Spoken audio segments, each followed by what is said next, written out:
everyone. Thank you for joining me today. Today I am going to show you a recipe I made that is called blood orange and ancho chili flan. And it is from our Al Pueblo Reads book, which is called Flavor by Ottolenghi. And this is such an amazing book. I can't speak even higher of this because this is wonderful recipes. And I decided to make a flan for Dia de los Muertos. So Feliz Dia de los Muertos for those of you who are celebrating today. And I thought this was a really interesting recipe because whenever I've made flan in the past, it's been pretty just simple. And I've never thought to put ancho chili and orange anything in it. And so it's been kind of fun to try something different and with fun flavors. And he's a master at flavors. And so what I'm going to show you first is basically the first thing you're going to do is you're going to want to rehydrate your ancho chili. And an ancho chili, what that is it's actually a poblano chili that's been roasted and dried. And so I've taken the chili and the seeds out of the chili, and then you're going to put it in a bowl and pour hot water over it to help rehydrate the chili. And that you're going to have it sit in there for about 10 minutes. And then once you pull it out of for the 10 minutes, you're going to kind of squeeze out the water from it. And so that's a really kind of fun way to spice up your flan. And so with the ancho chili, it's going to give it a really nice flavor. And what he says is that you're going to enjoy that blood orange and ancho chili flavor. It gives it a really good flavor. So next, I'm going to show you how to make your sugar for your flan. And I overcooked my sugar a little bit in this video, but it's half a cup of sugar that you're just going to melt on the stove. And I think, because I'm not a professional chef, I don't think I could do what he did. So what he recommends is that when you're cooking it on the stove, try not to stir it and kind of use the pan to stir the sugar up. And you're going to cook it for about 8 minutes, and then it's going to melt into a caramel. And that caramel is what you're going to put in your pans, in the dishes that you're going to use to put your flan in. So you kind of want to do that as one of your first steps, so that you see that hot sugar, the hot caramel sugar is in there, and then you're going to be spreading that while it's still hot in the pan, because it dries up. It dries up pretty fast, and then it gets hard, and so you want that to be done kind of quick. And so I had to put a little bit more, and then just kind of swoosh it around your pan, and then it'll dry up, and you can see it's already getting hard in there. And because you're going to pour your flan over your sugar. And so I did that with that one. And then I had 2 little dishes, and I didn't have enough sugar I didn't have enough flan for both dishes. So the 2 little dishes. So I just did the 1 dish, and that worked out pretty well. And that basically is something that kind of makes the flan special, is to have that sugar caramelized on top of your flan. And it's really, really yummy. It just kind of makes it, in my opinion. So the next step I'm going to show you is the actual flan part. And so I have 3 eggs in that dish. There I'm putting my ancho chili that I rehydrated. And then I'm going to put in 1.5 cups of whole milk and 7 tablespoons of heavy cream, which I had in there. He said a good pinch of sea salt to put in there. And then right in there is my zest. So the zest from your orange is what you're putting in there. And then he said to put 1.5 cups of sweetened condensed milk. So I've got that in there with the eggs. And then you're also supposed to put a teaspoon of vanilla bean paste or vanilla extract. And I did add the extract.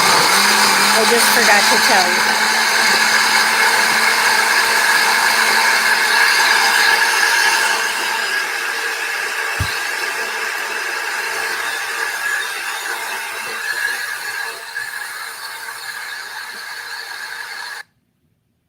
And I'm just fast forwarding it for you guys.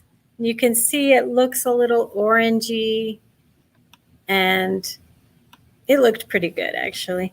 And it smelled really good with that ancho chili in there, in that mixture. It was kind of fun to have that. And then with the blood orange, it was just the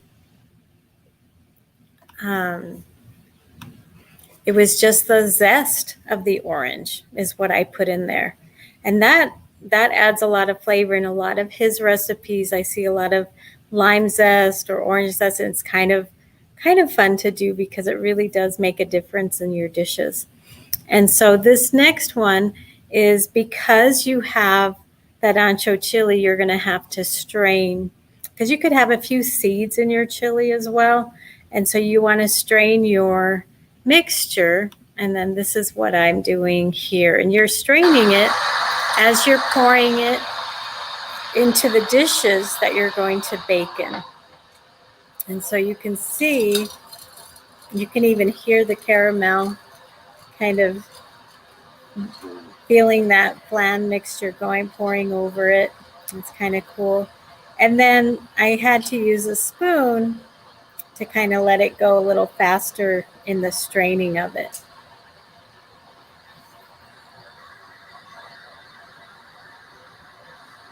And that straining was pretty good because, and I'm just going to fast forward a little bit just so you can see. I strained it out and it kind of left, and here I am straining it in that little dish that I brought today to show you the final product.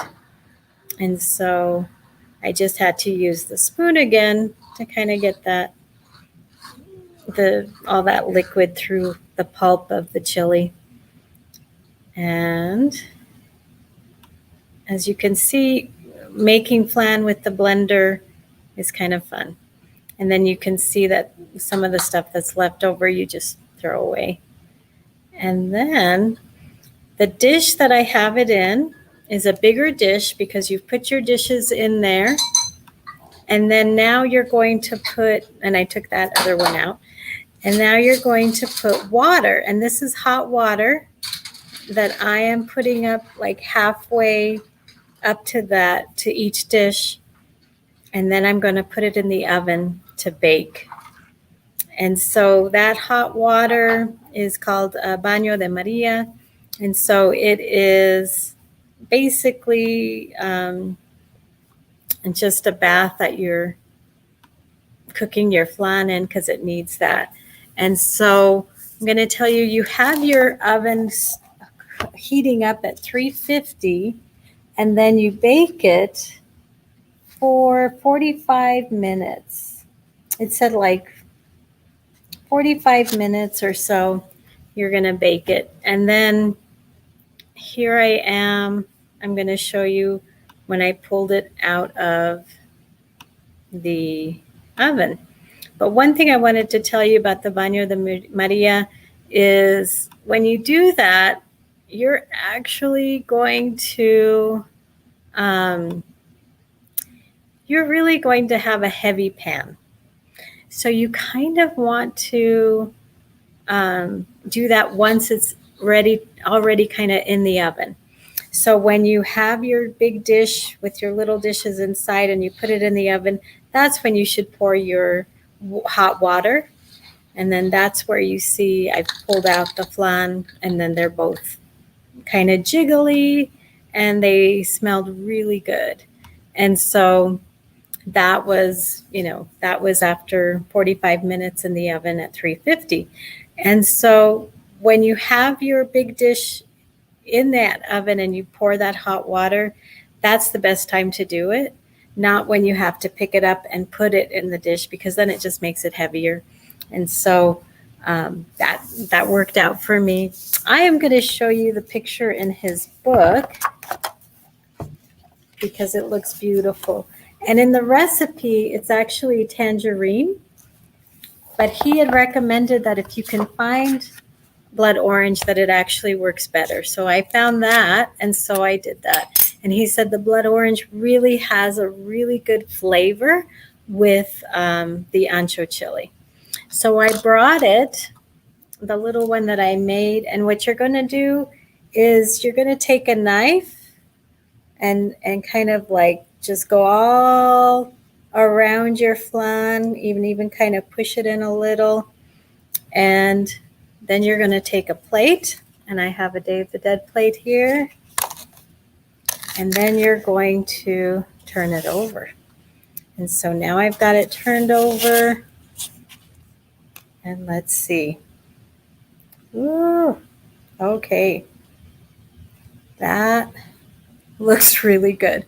And so, oh, and it smells really good. So this is the flan, and it has that beautiful color with the caramel.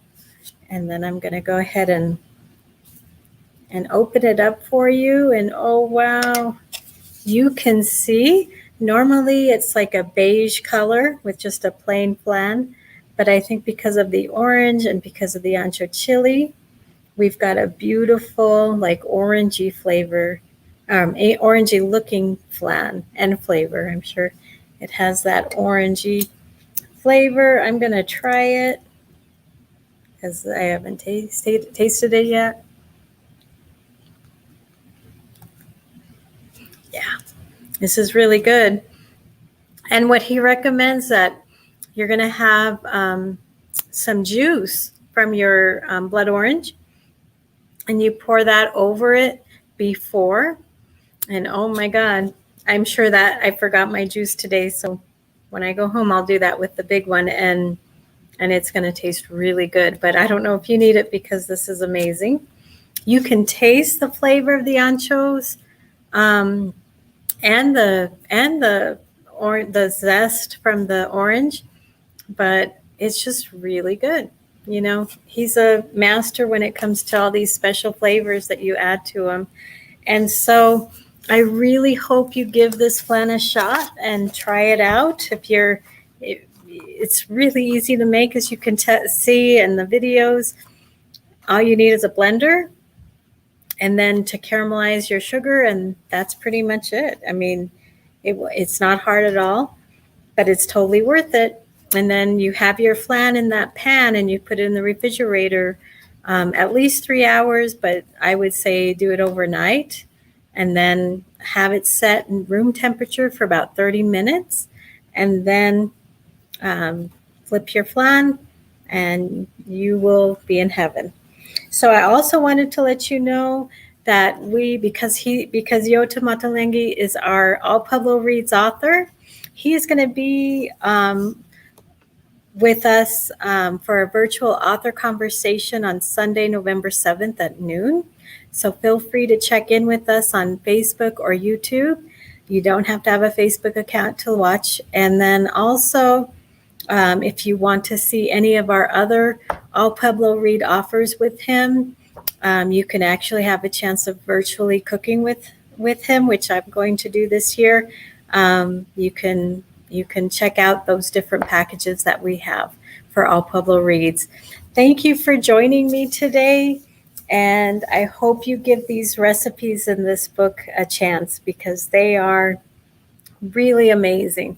And you're going to enjoy cooking and you're definitely going to enjoy eating. So thank you so much. And I hope you have a wonderful day. Feliz Dia de los Muertos. Ciao.